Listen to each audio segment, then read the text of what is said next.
राम राम राम राम राम राम राम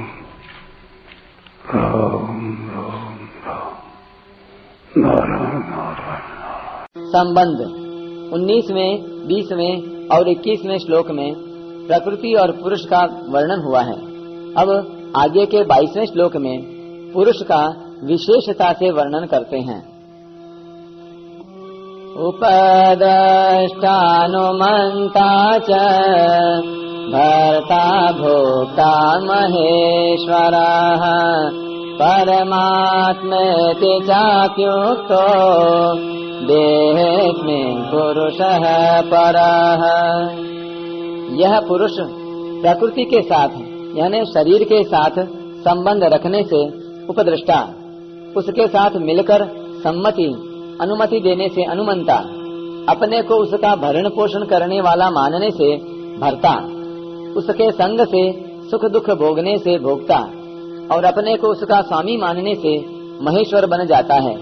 परंतु स्वरूप से यह पुरुष परमात्मा कहा जाता है।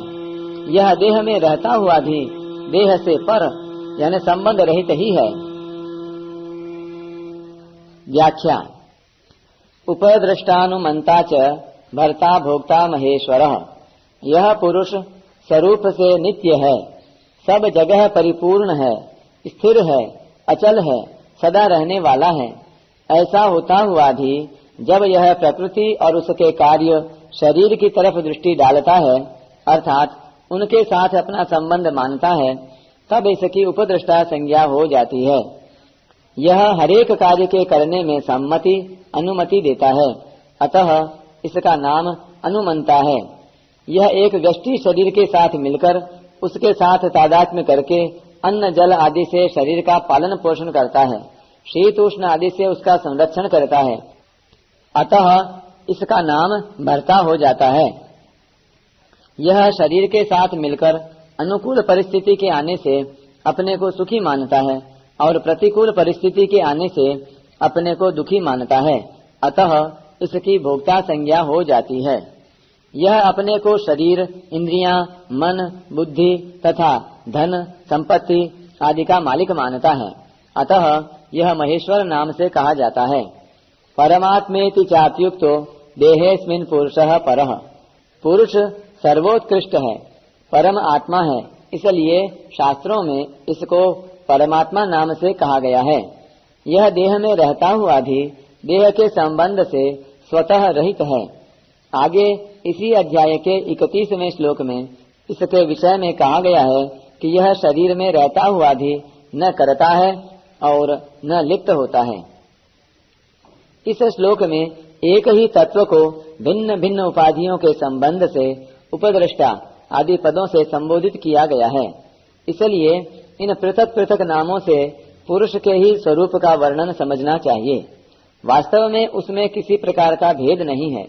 जैसे एक ही व्यक्ति देश, काल, वेश, संबंध आदि के अनुसार भिन्न भिन्न पिता, चाचा, नाना, भाई आदि नामों से पुकारा जाता है, ऐसे ही पुरुष भिन्न भिन्न नामों से पुकारा जाने पर भी वास्तव में एक ही है। परिशिष्ट भाव।